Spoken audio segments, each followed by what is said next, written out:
Sweat Equity Podcast. How you feeling, Caleb? What's going on? Woo! Sunday afternoon. Nice little toasty Sunday here. Got our buddy Tyler here.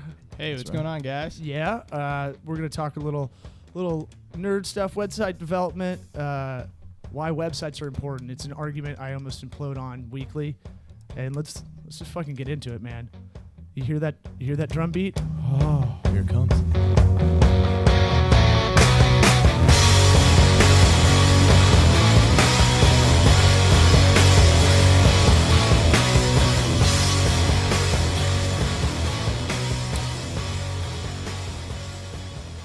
Sweat Equity Podcast. Make sure you're telling your friends, you're telling your loved ones, telling your ma, your pa, sister, Bro, sis. cuz, anybody that I read something in Wall Street Journal, and this is something I'll find and try to link out.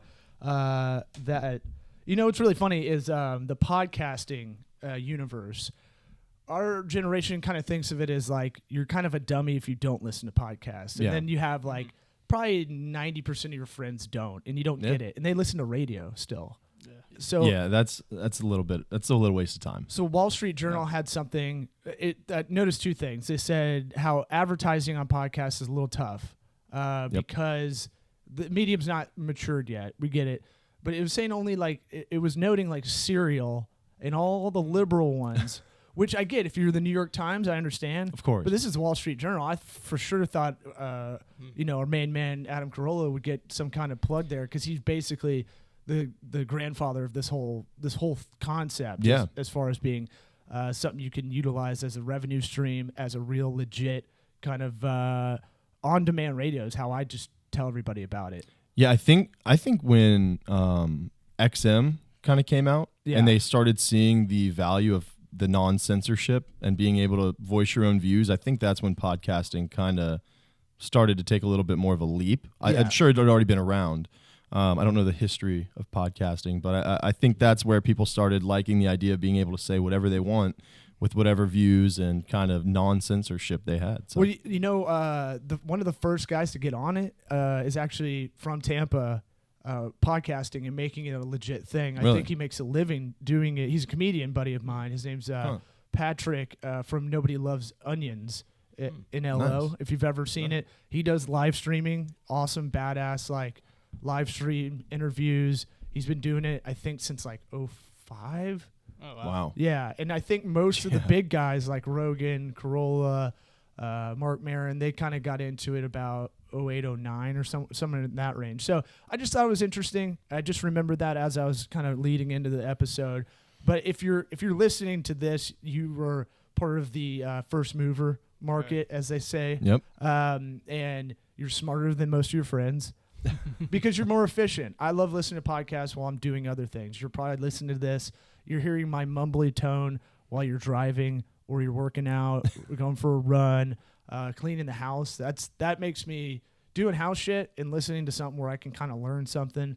I feel is way more valuable than just listening to nothing. There's no question. So it's one of those things where I try to maximize my time the best I can. But I digress. Speaking of advertising, you want to get into our sponsor here? Yeah, so it's kind of cool. We're starting to get a lot more listeners out there, which is really nice. It's something, we've gotten a lot of positive feedback, and it's good to see that, that's just not people kind of blowing smoke, that people really are listening, people really are enjoying the podcast, and that it's also growing, which is important for us. We would sit here and do this regardless, just with Law and I and with some of our other friends. But it is nice to kind of have an audience out there and have people who can appreciate what we're doing, the information we're trying to share, and also the information that our I don't want to call them fans, but our listeners are sharing with us. Yeah. It's a really cool reciprocation. I've gotten some friends that I haven't talked to in a while that have been texting me, and they're like, dude, I listen. This is a really cool idea. Yeah. I'm glad you're doing this. It's a good hang. It sounds fun. So Go ahead. Yeah, I'll cut you off. so now we're kind of fortunate enough to start getting some sponsors for some episodes, and our first sponsor for our episode is Toko Works' very own Waterloo Washrooms. They're actually going to be a guest on the podcast soon.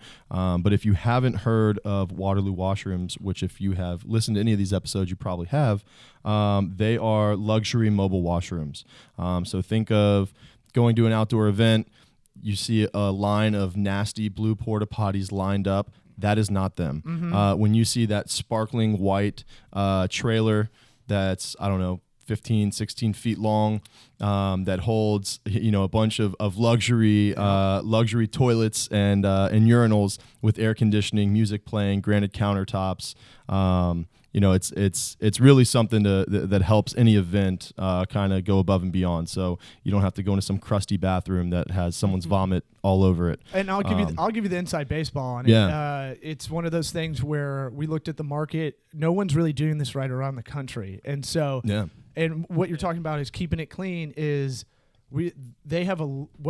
So I went through the whole process with the strategy. I was kind of the sounding board for Walter, who's the owner of Waterloo, him and his wife. And so we were bouncing ideas off, and I'm like, how can you create value with this? If you're getting this for an outdoor wedding, if you're getting this for a music festival, your VIP area, if you're getting this for a film production cruise, Yep. if you're getting this, there's literally like 9 good target markets for them. And there's some that we didn't even realize, like outdoor events. There was something with Metropolitan Ministries, which is I don't know if that's a nationwide thing or if that's just I think locally. it is. I know it's really, really big locally here, but I believe it is nationwide. So there's definitely an issue, and it's mostly women based. I mean, guys don't like going to a portalette, but women especially, it's one of those things where how do you create value, and how come no one's doing this correctly? So we try to align with event coordinators in the area, but also we're looking at a pay as you go option. Ew. Yeah. That So makes sense. what we're trying to think about is maybe going out to. I pitched this, maybe go out to the beach area when it's July 4th or something where it's packed, but. So you're not overloading the municipal systems out there. Yeah. And you can also pay. I'd pay a premium to go in a good bathroom. There's no question, especially, like we said before, we're down here in Tampa. We like to keep the podcast, as flat as possible without really any barriers. But down here in Tampa, man, it gets hot and nasty, like a lot of places around the country in the summer, especially. So when you're going to, these concerts and music festivals and all these different events that you have, the last thing you want to do is go into basically an 8-foot oven of poop in these porta potties that are just steamy and gross, and you just can't wait to get out of there. I can't wait to go into the Waterloo washrooms, man. That's like a break. It's like taking a break from the action, dude. It's kind of nice. You know what? What really gives me a boner for doing small business consulting was when we got it out in a music festival, and I just randomly talked to drunk guys that were like, dude, this fucking thing's fucking awesome. Yeah. And I was like, all right, that is great. We did our job kind of helping them get up and get out there. And so that's all we asked for. So in an indirect way, this is a plug for our company. Yeah. So spread the word. Waterloo Washrooms. Go on Facebook. Check them out. Facebook.com/Waterloo. That's LOO Washrooms. They're on Instagram. Are they on Twitter as well? Don't know if they're on Twitter. We didn't do Twitter because it doesn't make a lot of sense for them. It really to be doesn't. effective on Twitter, you got to do it about 7 to 10 times a day. Yeah. So definitely Facebook, definitely Instagram. Visit their website as well. That's Waterloo, LOOWashrooms.com. Check them out, man. Hey, long plugs in the beginning, but that's how this goes. That's how you get your value in. That third voice you're hearing is our buddy Tyler. I'm going to butcher your last name, even though I've known you for 5 years. Tyler Let's do it. LoPilato? LoPilato, but close. LoPilato. LoPilato. God There you go. damn. That sounds like an amazing pastry or like some sort of Pasta? empanada thing. Yeah, maybe some pasta. There you Ooh, yeah. It's Italian, so there you go. All right. That works. Perfect. We met a long time ago through our buddy our mutual friend John Jacobs, comedian and reality star John Jacobs. There we go. Now he's a rapper, I think. I think he's everything. Yep. I think he's working on a rap career for real, like There we Little go. Dicky style. For real, for real. Makes sense. I'm though. 100%. More power to him, man. Yeah. But yeah, we met through that. I think around the time of the Republican National Convention in Tampa, which is probably 2012, so about 4 years ago. But we got together when we first started talking. We both had an interest in the kind of the online world, and I guess I like it. I got into it because I like the fact that it's speaking in that efficiency kind of way. Websites, online marketing, it's that thing of it works while you sleep kind of deal. And I think our generation's always trying to figure out that idea. I think everybody has app ideas because the idea of an app is like, well, once we get it out there, it pretty much just works if it's a good idea. Yeah. And I don't have to, that's not really a real job, when in fact it's way more difficult than Quite the anybody opposite. realizes. Yep. But it can start there with a silly idea, and then it can really progress into something. Y'all had a silly idea that I really loved, which was, it's still up, right? Oh yeah, it still exists. It's called poorpeopledate.com. And I don't, at first I was like, is this legit, or are we making fun? Is this a parody site? Is this like the Onion kind of style? But is it, what's up with it now? I haven't looked at it in a while. Yeah, no. So it is great. We've got about 800 people active. I'm co-doing it with John Jacobs. He's our sponsor and reality TV show star. Yeah. So he's the face of Poor People Date. And I built the whole website back end. And yeah, it's a real site. It's catered to people that just, don't have a lot of money, but they like to date. Yeah, but y'all are like, again, it's one of the silly ideas. It's like, silly. we're not putting a lot of energy into it, but it's fun. Exactly. I did it because it's fun. I didn't do it to make money. I did it because I like building websites, and at the same time, it was kind of a fun idea that I could do. And and we talk about that a lot on this podcast. On the podcast, Caleb and I have this talk off air a lot. It's like, you gotta, you never know. People would be like, why would you make that site? Why would you spend a lot of hours in it? Well, now you have that experience of going through it. Right. You look back and you go, okay, if there is a new niche dating site out there, I know how to construct that. Oh thing. yeah, I learned a ton doing it, and then that's why I did it, because I love doing websites, and I figured I could do something fun and I could learn from. And in the end, it is a website, and people can sign up, and some people are using it and liking it, so it was kind of a win-win. Yeah. Yeah. I think there's a general rule of thumb when you're kind of trying to make that decision, and if you can find that lining of will this project make me better? Yes. I think that's one of the most important things to kind of ask yourself on when you're taking on sort of these, it's kind of joke, but it could be something. Right. But if it's not, that's fine. But it's the experience of going through and building this kind of site that really kind of matters. So I think it's kind of, I'm on the website right now. I'm thinking about signing up. I'm engaged and all, but There you go.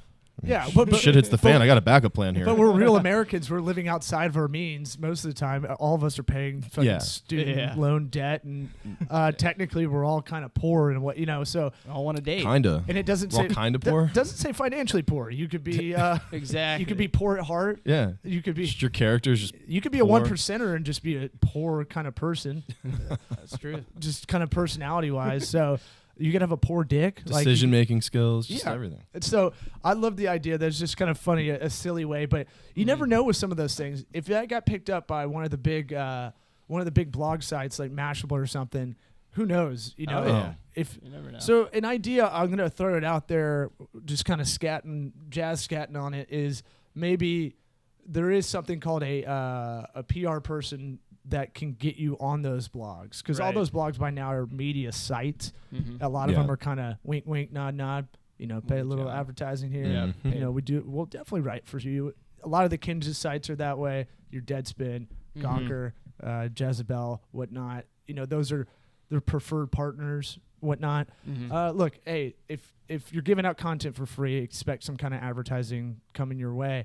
But it'd be really interesting if y'all actually, put a little in to pay that gatekeeper to push it out there and see what would happen. No, I agree 100%. And me and John were talking about that, going that route of viral kind of, because it is a viral type of idea, and it works 100%. So, I think it'd be funny to see where it goes. I mean, like I said, it was started as kind of just a learning experience, but, you never know, right? Well, we had the College Hunks guys, hauling junk and moving. We had Brandon from the company last week in here, and the funny thing is, I was talking about the name for about 10 minutes because you get it, and it already makes it a different class because you're thinking collegiate people, you're thinking moving. But these aren't scumbags coming in your house that could possibly rob you while you're not looking. It's kind of that. Yeah. It's that thing of like it has this air of we're higher end. We're already higher end just by our name. Right. With Poor People Date, I could see myself, in right out of high school or in college or whatever, and like you're like, hey, this is the deal. I'm not making oodles of cash. I don't know how many women would be on there, but I'm sure there's some that are like, hey, I'm looking for a cheap date, man. Yeah. Oh yeah. Yeah. No, we initially too we made little brochures and we handed them out at UT. Especially when John was at the height of his reality TV career. Which is for those wondering, that's Are You the One? Are You the One? Yep. On MTV, where they matched up. It was a fucking mad show. It was like that's crazy. 10 guys, 10 girls, and then you had to match. You had to find your match. Find your true love. And then you had find your true love. And they had some like weird machine algorithm thing they'd have to walk into, like Zoltan's booth and Big, and they'd go in there, and then there was something like if one person didn't adhere to it, they got like $100,000 or something like that. But if all 20 agreed to it, they all split $50,000. I think. Yeah. Oh yeah. And so they got 20 fucking kids to 20, young 20-year-olds to agree to split the money, which is crazy. So anyway, it's one of those shows. It's out of my demo, but I wouldn't watch it unless my friend was on it. But yeah, and y'all were on the University of Tampa handing this out. What was kind of the feedback? People were like, fuck off. This is a private school. No, they were actually happy to see John. They were confused of like, what is this? But they would be excited to see John. So they were initially like, okay, cool. Like, we'll check it out. And we used a little coupon code. So they got a free membership. Even though everything we offer is free, we just had premium benefits. Yeah. So it worked out pretty cool. Everything's a freemium model. Yeah, exactly. I think that's the way to go. You got to get people in. I was just explaining this to someone about lead generation. Right. This will kind of dovetail into making websites, basically. What's the objective of the website? That's what I ask everybody. I don't know, Caleb, if you have too much experience with this, but you can give kind of the more of the non-nerd side of it. I mean, what I was trying to explain, like, your website is very crucial nowadays, and people don't think it is. And we've talked about this a lot. Like, it's the first thing you look up. Well, yeah, and I think kind of just dive in a little more. I think we've mentioned it on some past episodes as well. But it's for me, it's your social media is to get a buyer's attention. Your website is to sell. And I think if you lose sight of, it's easy to lose sight of that. If you're into having a website just for having one, just to be like, we're a real company, we have a website.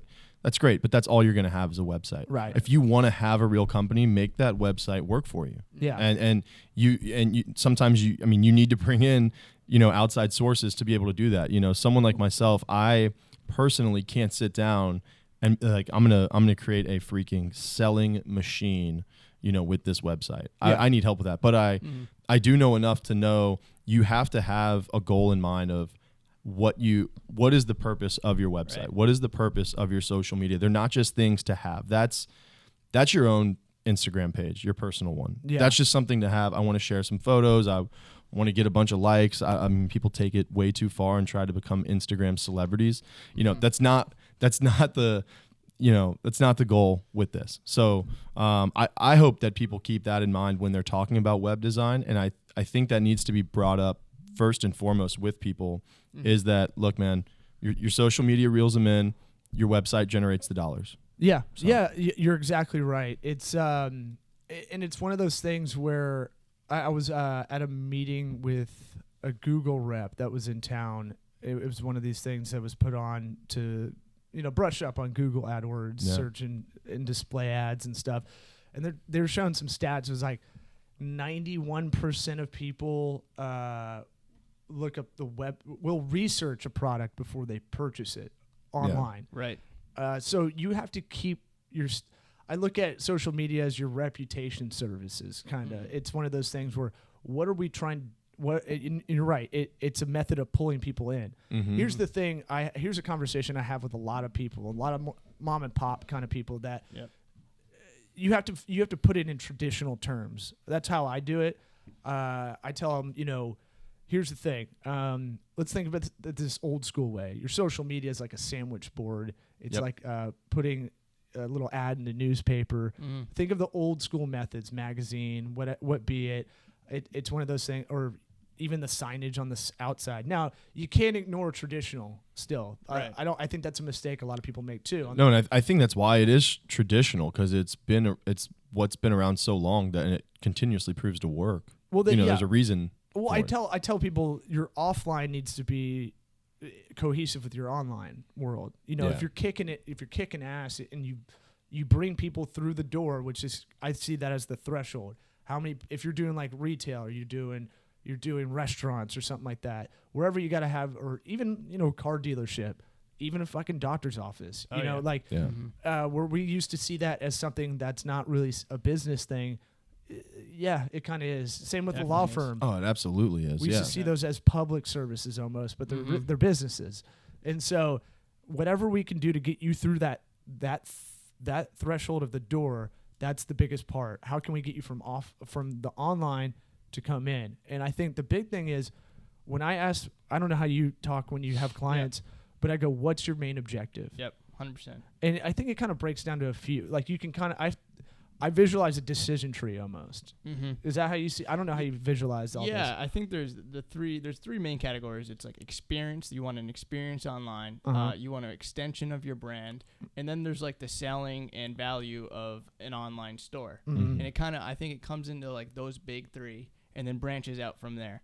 And that's kind of how I go into a new client, and I explain why. Like you were saying earlier, why do you want a website? Not we want a website, we just want one. Right. It's why. Yeah. I think that's a big part of it. Well, it's like, okay, you're a restaurant. What do you want? So I'm working with a restaurant right now. Okay, I go, what do you want this? What's the point of this website? Right. And it's like, be informative. Here's where we're located. Here's where they can contact. Here's what they can call. Okay, we don't need much. This doesn't need to be robust. Right. What about delivery? Yeah. Do you guys want delivery? Do we want a menu on there? Okay, now Probably. You want a menu. Is that going to change a lot? Because we need to figure that out. Right, then you have to have something that they can easily change or customize. I'm going to show whoever's going to do that, or we're going to do it. Right. Yeah. Either way, but we need to work that into our relationship, our retainer with you. And so the other thing is the delivery part.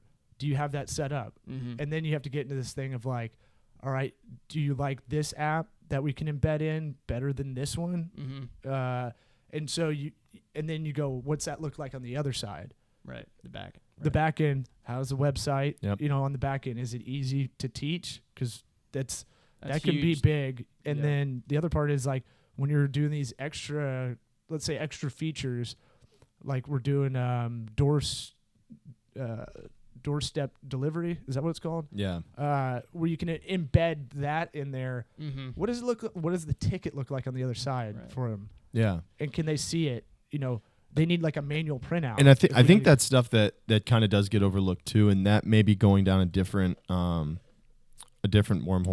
I don't know, but maybe it's not with a lot of like user interface stuff that you have experience with. So, but it's one of those things where you need to keep the customer happy, you need to keep them engaged, but you also need to make sure that your business operations can run smoothly, and that's not going to cost you a lot of money with extended training or having employees that can't get the hang of the back end of these apps or of like the ticket printouts, these sort of things.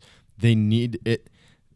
That part needs to be as plain as possible, almost, to keep the business ops going and to keep that revenue generating, rather than you having employees out there kind of running around with their heads cut off and not a lot of leadership to be able to get things done. So I mean, so that's like, it's kind of just having that balance. Well, I see it kind of in a similar way. There's informative, more of experience. Like, we're going to show high res photos of the food. That's going to food boner all the way. Right. Yes. Make a reservation if they want to do that. I don't know if they're going to do that kind of reservation, but A food boner reservation? Yeah. You can do that? Yeah. Well, you get a little half chub, and then you bring the full boner to the game. I'm going to be there in 10 minutes. And then it's one of those things. Lead generation is the other one. So real estate, law firms, jewelers. There's a lot of these are such a high ticket item. We have that way because we don't do right now. We haven't been doing a lot of lead generation marketing because we know in the area good work begets good work, but we're still working on it, and we should, and we know we should. But contractor's house is the worst on the block deal. But the higher ticket items, lead generation, not usually going to be sold. You're not going to be able to sell online a lot of things that are a mom and pop shop. Yeah. Or if it's a service, it's something elective surgery, something like that. Right. And I don't think that, having a restaurant, your website is going to need to be online ordering based. It's not necessarily Papa John's. Right. You want people to come in. You want them to have that dining experience at your place. That's what gets repeat customers. You don't always want, even though your food may be good, you don't always want your food to speak for itself. You want to have all the other things that play along with it. You want people to have some drinks flowing, to have a good time, to come in with friends. You want the ambiance to kind of capture them a little bit.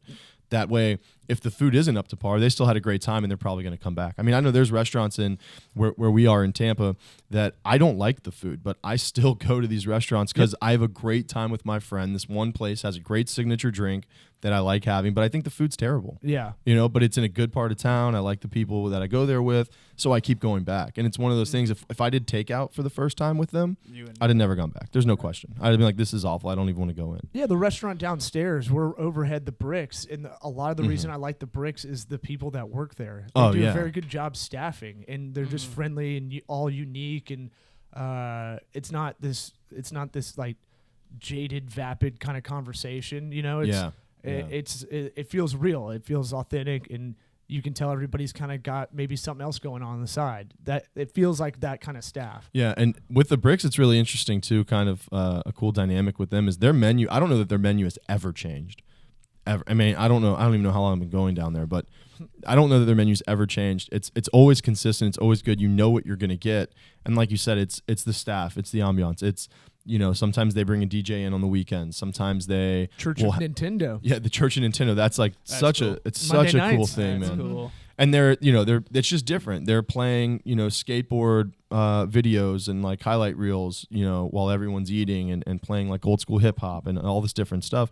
And the vibe is right. You know what I mean? If the food was shitty, I would still go to the Bricks. There's no doubt. But the food is very good, and you guys should check it out if you're ever in the area. And but the big thing, my biggest gripe, and I'm friendly with the owner, Brian Schaefer. We'll try to get him on here at some point. He's a busy man, but I was like, dude, you just have a Facebook page. Yeah. And here's where this is fucked. Okay, this is why I have to break this down for a lot of people. They're like, well, we're fine. We have a Facebook page, and it's got this many people on it. Well, think of your social media. That's your marketing, like kind of we went over. You want autonomy. If you own the website, you have autonomy in how you want to get your message out. Right. And you kind of control that a little bit more. Let's say Facebook, you relied on a Facebook page, right? 6 years ago. It was way more valuable 6 years ago than it is now. Yep. Absolutely. Because they devalued what's coming up in your news feed. Yep. And you got to get over a certain fan page like mark of like, I want to say it's like 50 grand, maybe 100 grand before that's going to consistently kind of be in the feed again. So my thing with that is like, dude, don't rely on Twitter. Don't rely on any of that. Those are spokes. Your website is your hub. Exactly. And they could change their algorithm tomorrow for Twitter or Facebook, and it could completely change your business model.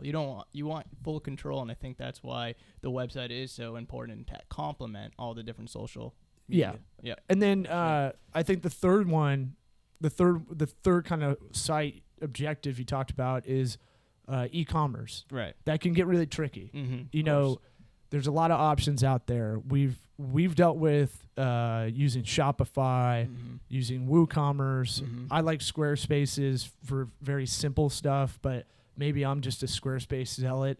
I just like it because it's all in one. I don't have to pay any more. I think Shopify is $29 extra.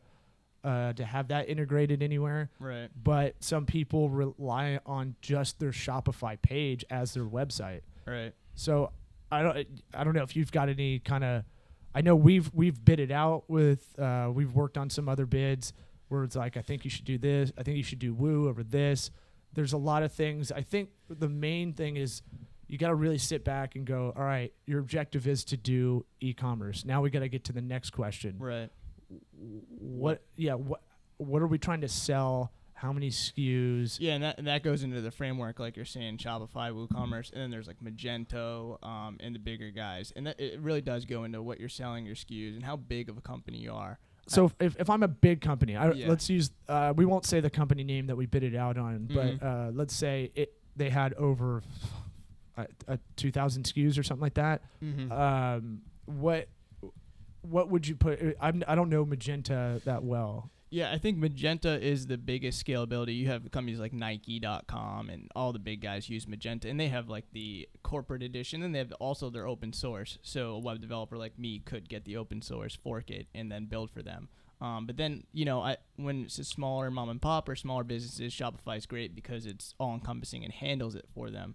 Magento, you're going to be needing a web developer or someone in-house or outsource coding when you want to add new plugins or frameworks to that. All right, so slow that down. Okay, We have a lot of people that are listening because open source, that term can get. I think people think they know what that means. Okay. So see if you can explain it. I'll see if I'll fill in. Okay, sure. So open source would be it's a community-driven part of that software.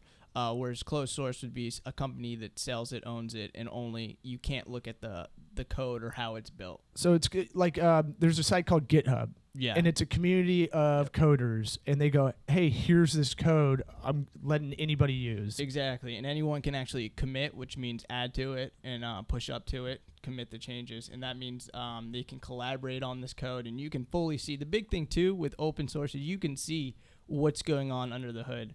Not that these big companies would, but they could be adding some sort of tracking element, and you would never know because it's embedded into the source where they're getting data from you. Yeah. Stuff like that. I mean, that's not too common, but it's from a web developer point of view, open source is always a great way to go. Yeah, I mean, it's good. Yeah. It's fluid. You have backup in case something messes up where you can go, ooh, I need to make a slight alteration to this code. I have somewhere to go to, especially when you're doing a lot of coding by yourself. Yeah, and that's where I find myself exactly, where I can go to a forum or some sort of wiki that has the codex or everything outlined for me.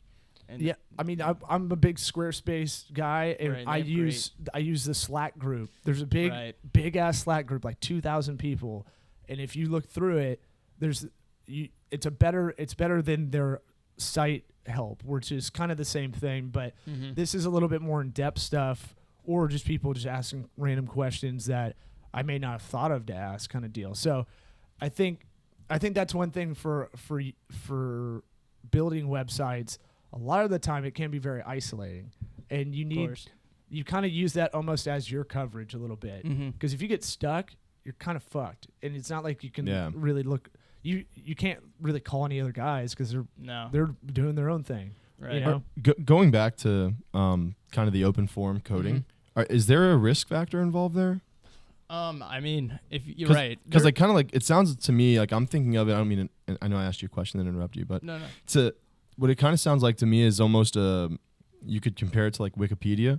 How Wikipedia is kind of like almost like an open forum that when in the early stages the content wasn't necessarily being fact checked, so you had a lot of misinformation on there. Right. Is there a threat of that happening with that, or what are the benefits and the pros and cons? So of course, you could always get, and a lot of things too gets depreciated just in coding and frameworks. You'll have a function or something that works one day, and then that overall software will get updated or open source, and it will depreciate it. So I think there always is a risk, but a great thing that actually Law mentioned was something like a community-driven, like a Slack, where if that does happen, you don't feel so much alone. Yeah. But that being said, if you go to a closed source or a company like Magento corporate, they'll be able to fix any issues, and they kind of have your back. Yeah. So there are pros and cons. Yeah. Okay. Cool. For sure. So yeah, the next thing with like website stuff that we talk with is,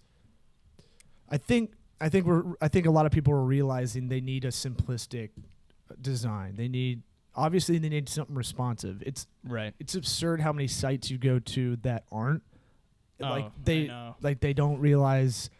I think it's 70% of all web traffic will be mobile this year or something like that. And if you just think about how you're on your phone, I know I am, and I know a lot of my friends, they'll look on websites first on their phone, hardly on their computer, especially in their downtime or they're in their bed or on their couch. They're always going mobile first. So yeah. Now, if you're licensing software, obviously you'd have a responsive site, but the robust part of it would be desktop because the crowd's probably more a laptop, desktop crowd. Right. When you're doing a restaurant, when you're doing retail, when you're doing something like that, it's crazy how complicated a lot of people make their websites, and they're not thinking like a hungry user. Yeah. Exactly. I'm hungry for fucking food. What's this place like? I need to see its reviews. I tell people, hey man, you got to figure out how to get people to review you, because that matters a lot. I think like, I'm going to butcher this stat. I guess the Google rep was giving me stats. I could probably look it up in a second, but it was like 80% of people look up reviews for a local business before they go in. Well, look how big. I mean, I just saw my first Yelp commercial ever. They're struggling. Just like this week, and it's kind of like I feel like reviews are they're so important when people are determining where their dollar is going to go. Oh yeah. Huge. And it's kind of one of those things. I've always been a big believer. And if you're listening to the podcast, again, I've said this before, I'll say it again. If I want to buy a pair of boots, I want to buy them from a boot maker. If I want to buy a watch, I'm going to buy it from a watchmaker. It's one of those things where now once you've narrowed it down to that, it's kind of like, all right, now where's my money best spent? What's going to be not just the best value, but what's going to last the longest? What's going to get me from point A to point B, whatever that is. If it's web design, if it's user interface, if it's boots and watches, what's going to get me, the best, not just bang for my buck, but also the best quality. So I'm going to throw out some stats that I got from this meeting with the Google reps. 61% of people prefer news online. 20% of all sales are made on mobile right now. Right. Which is 20%? 20%. Wow. Which is it used to be non-existent 4 years ago. And then it's one of those things where, because I remember when I was doing ad campaigns, it'd be mostly desktop because people feel uncomfortable putting their credit card in. Yeah. But now that's been easier if you embed PayPal, Amazon payments. I just did the update on my iPhone this morning, and I put my card on Apple Pay. Apple I haven't Pay, used it yet, but it's kind of, I'm interested to see how this thing works, honestly. Right. 150 hours per month spent online by the average American. Mm-hmm. That's kind of crazy. 150 hours 150 a month. per month. Wow. Yeah. Truth. What else we got here? The 88% of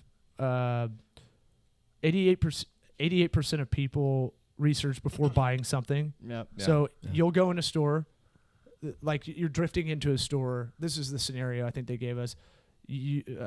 Caleb's a big shoe guy. Right. Well, he might see something he hasn't seen before, and he's gonna figure out if that's legit or not. So he's gonna walk out of the store, look it up. Yeah. Can I get it cheaper, or when does this come out again? That kind of thing. Is it on eBay? And then maybe he'll come back in the store if that's the lowest thing he can buy. Yeah. And I think or the most convenient. I think just having the resources on hand just changes so many things for everybody when being a consumer.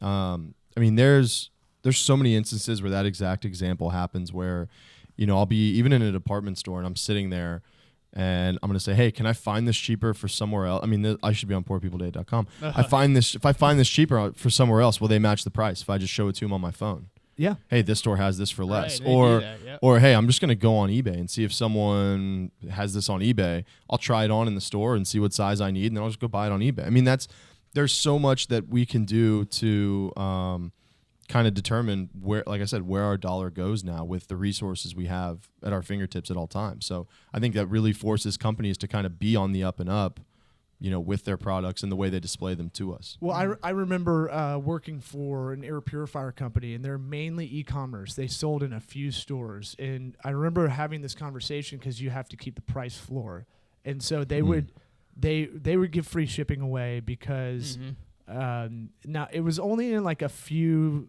Southern California like stores, one like a not like a Best Buy, but way shittier. They were in that. I forget the name of it, but one of the notorious like Circuit City style bad kind of electronic store, which they are coming back, by the way. I don't know how, but well, they got a brand name, so if someone just scoops that and figures it out, I mean, why not? Which I think is what happened, but keep going. Sorry. So they would have a price floor, so essentially you couldn't find it anywhere. If you're going to find it cheaper, it was going to be online. It was going to be on their site with a coupon code if you were a loyal customer. And that was an interesting experience, figuring that out. I'm going to throw some other stats. This one I don't really know if I buy. They said we check our devices 150 times a day. Right. That's desktop, laptop, phone, tablet. To be honest, I think I probably check mine more than that a day. You're out and about, man. Yeah. You have to. That's your main. It's a habit. Yeah. Right. But then what does that mean? So, I mean, if I'm at my computer for 3 hours, right? Is that one check? You know what I mean? So I think that's hard to gauge, but I think that's definitely doable, at least for myself. I don't know. I'm not trying to be the cool guy. Like, I check mine way more than that, dude. 200. Talk about being unproductive. 150. Geez. Your mobile, your time per visit on mobile is down 18%. So speaking of that web design factor, get to the point. Have a call to action. What are we doing?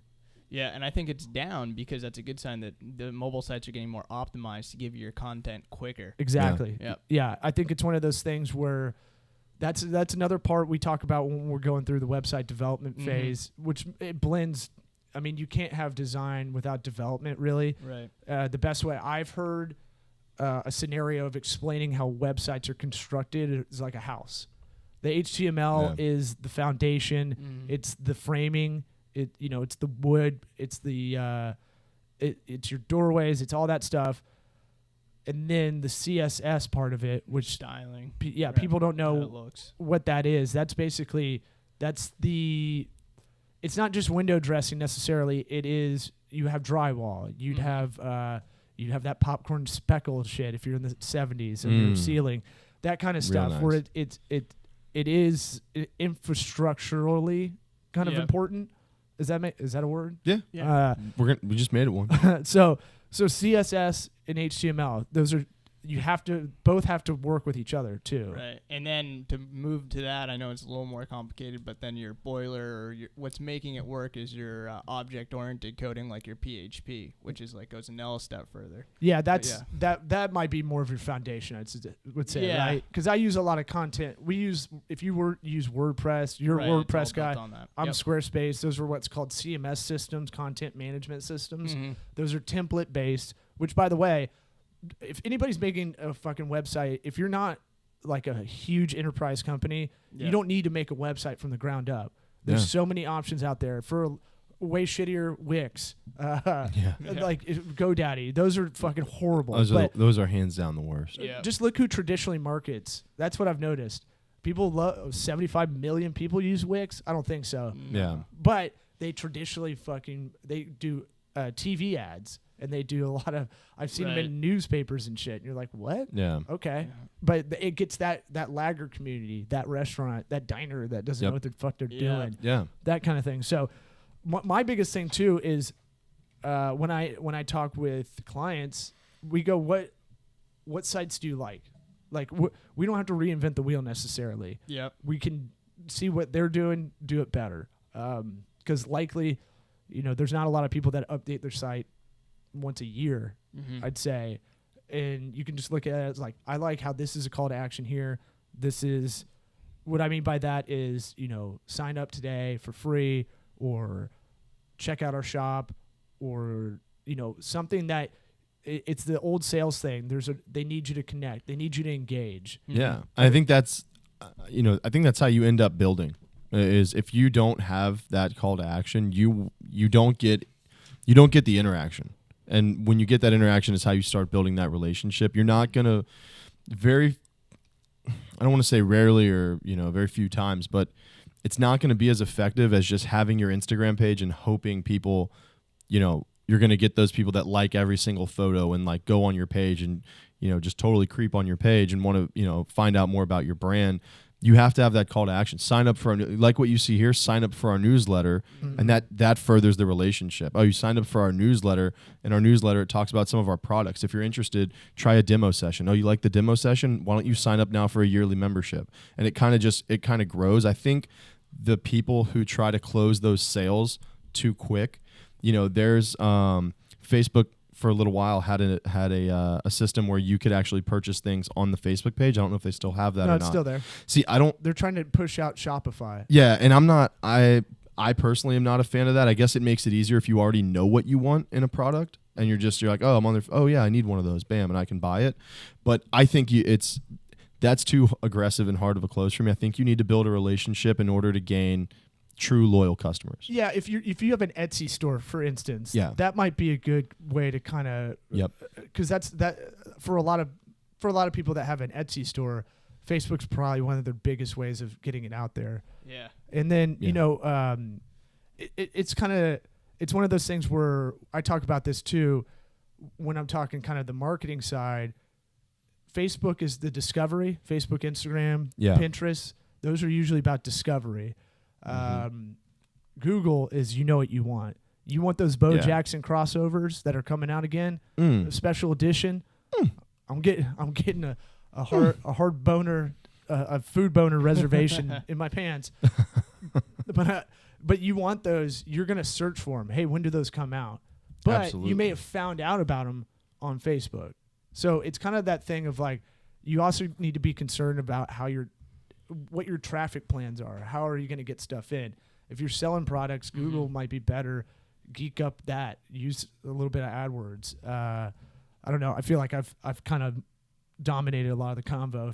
If you look like you're about to say something. Well, I had two things to say. The first thing was actually mentioning Etsy. I do a web forum I belong to, and a big change is Etsy is changing their whole strategy. Oh yeah? Yeah, I was just trying to Google to get the base ideas, but first they're opening a physical store. And I think they're going to be changing their fees to independent sellers. So I think a big trend for 2016 will be people moving away from Etsy and then going on to these solutions we've been talking about. So something to look. I was trying to get more information from it, but I did remember reading that. You think more people? I think the allure of Etsy was that it became that homemade jewelry, woodworker, leather worker, artist kind of community. Yeah. Well, and I think it's specialization. I think is what people are craving. Yeah. But I think it's got a good filtering search. You go on there. Yeah, I know. I've used it. It is a nice site, but I think if they start to change their business model. Oh yeah. I mean, like Yelp is fucked. Right. They about almost 2 years ago, they started devaluing any small businesses that didn't pay for premium. I never had Yelp, and I didn't have a client that did. But I had friends that would ask me about it, and they were basically telling me like if they didn't have enough reviews or something like that, they were just killing all the reviews or not showing them. Yeah, which killed their business. Again, don't rely on something outside of you. Yep. You work on all of those things. You got to keep, just like any kind of marketing, you're going to do 8 to 10 different mediums to keep up with. Let's say you do 5 social media. Let's say you do 3 review sites, and you have an email blast. That would be like a cocktail napkin. Here's the things you need to do as a salon or a restaurant or a clothing shop, jewelry, whatever. Don't rely on one of those things to carry the weight, because they could change that algorithm at any fucking time. Right, and you have no control over that. What's the second thing? Sorry, I cut you off. Second thing was... I'm on tangent highway today. No, it's cool. We were kind of discussing about, besides just, going on the Wix that we talked about and making your own site, I think besides the coding, the designing, and the elements, the big question is, like, how do we utilize the website, which we talked about. And I think that's why having someone in, hiring someone, or getting someone that knows this field can give you the best way to utilize those functions. Yeah. So... Yeah, I mean, it's and I'm, you know how I am about this.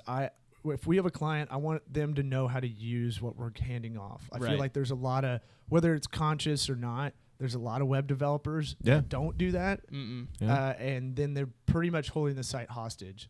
I've got a client right now that I'm like, we've been delayed 13 days because they don't even have the login to the whole back end of their site. Or they're hosting, or it's not even hosted on their server. It's on the guy that made the website server, and then it's like the held hostage. It's crazy. So I'm like, hey, if this goes any further, if you can't get a hold of them, this is where we get our power attorney, Stephen Fantetti, FantettiLegal.com. That's right. If we'll get him to make a phone call for us because they're basically their negligence is hurting our business. Right. It hurts our cash flow if you think about it too. You know, we want to. My thing is about speed. I want to get projects out. We know we're good. Good work begets good work. That means we don't have to spend as much on marketing. So it has all these indirect kind of trickle down things. I guess for any aspiring, because look, it's already 50 minutes. Oh, wow. It goes by. It's crazy. It goes by quickly, man. Yeah. Wow. And we'll have you back on. Definitely. Any advice you'd give to aspiring website developers or current ones? Like, give me the website where your client can make edits. What's that called again? CMS. It's called content management system. Is that what you're No.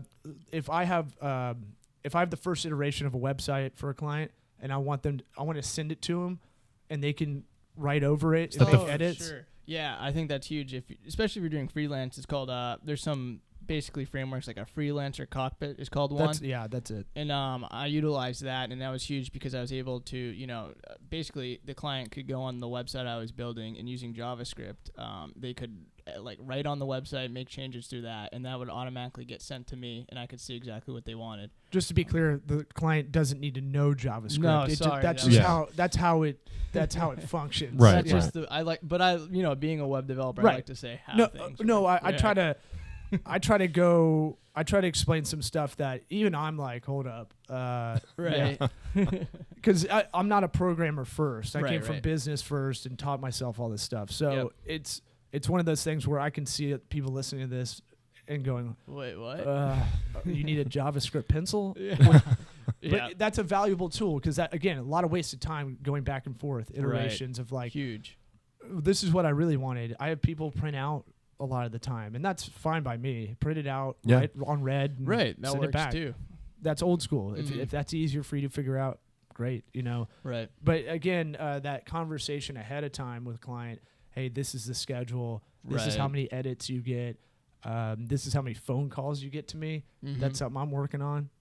Yeah. Like a law firm should charge for that. Right. Going into a project, a clear structure, I've learned over time is huge, and will save you tons of time and development time and just your personal time building a website for sure. Yeah, you and I are kind of working in a similar way, like GitHub open source. We're trying to work on almost a template of the exact questions to ask, and then as we're about to do the contract, just let them be aware this is how the schedule works, this is how payment works.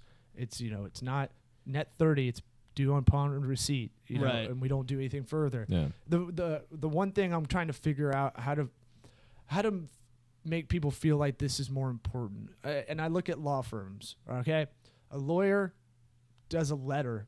It took him 25 minutes. He's charging for the whole hour. Right. That's fully acceptable. I know. But the other side, you're just some fucking web geek to them, and they don't see that.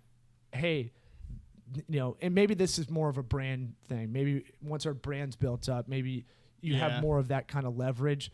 Right now, when we're small, and we'll take on any client, basically, almost any client, I'd say.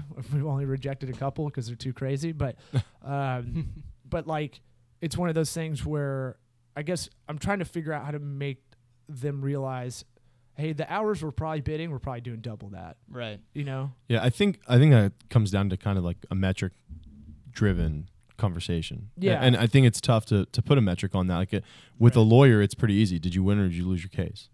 Yeah, I think it's pretty simple. Well, I mean, what I want to do is have a checklist. Here's all the things we're going to do for you.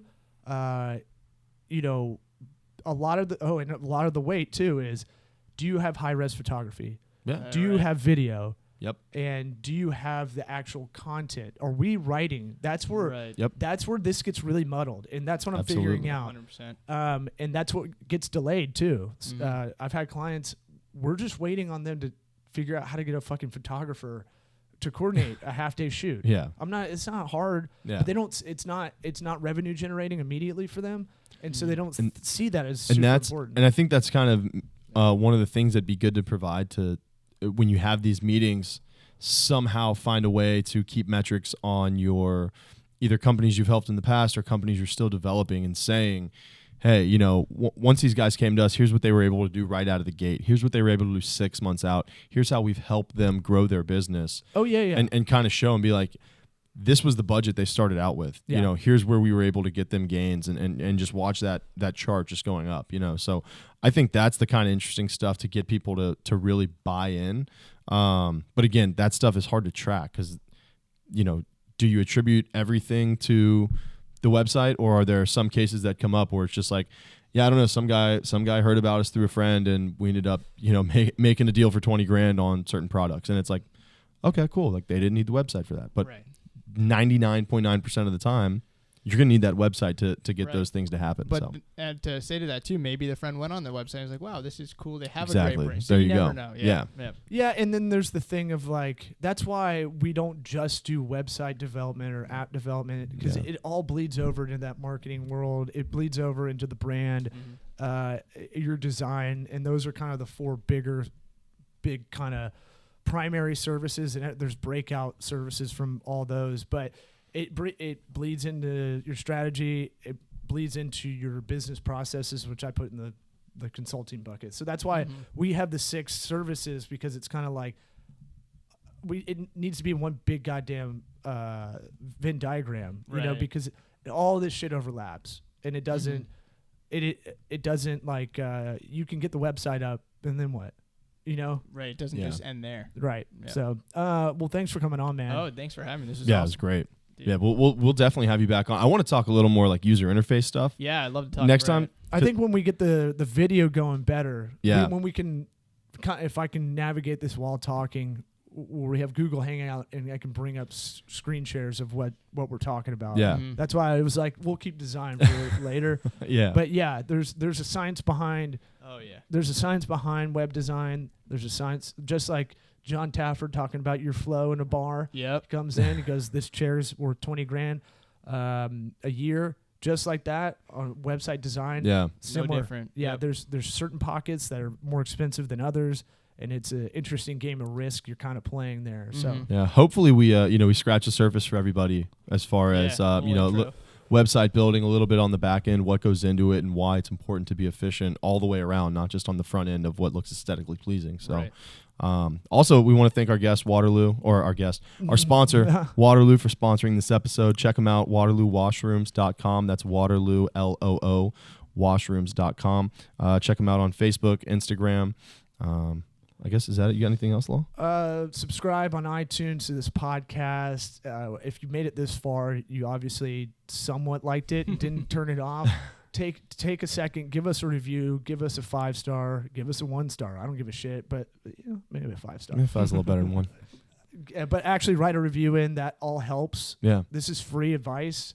We're putting it out there in the universe kind of deal, and hope it comes back in a kind of good way. And what else I got? I think most importantly, Tyler, where can people find you? Yeah, sure. So check me out on I got my freelance portfolio site at tylerlopilato.com. That's TYLERLOPILATO.com. Nice. And yeah, We'll put it on the blog The post. kid can spell, Please. folks. I know. The guy can spell. Not only can I build websites, I can spell. That's right. There you go. And if you got some questions you want us to answer on the podcast, go on the site tocoworks.com, TOCOWORKS.com, or email me or Caleb directly, law@tocoworks, LAW @TOCOWORKS.com. God. Caleb, Sounds so give good. him your email there. What's your email? It's sir? just Caleb @TocoWorks. How do you spell it, man? TOCO WORKS.com. That's Caleb with a C, not a K. He's right. not Greek. So until next time, thanks for listening, and more nerd shit coming your way next week.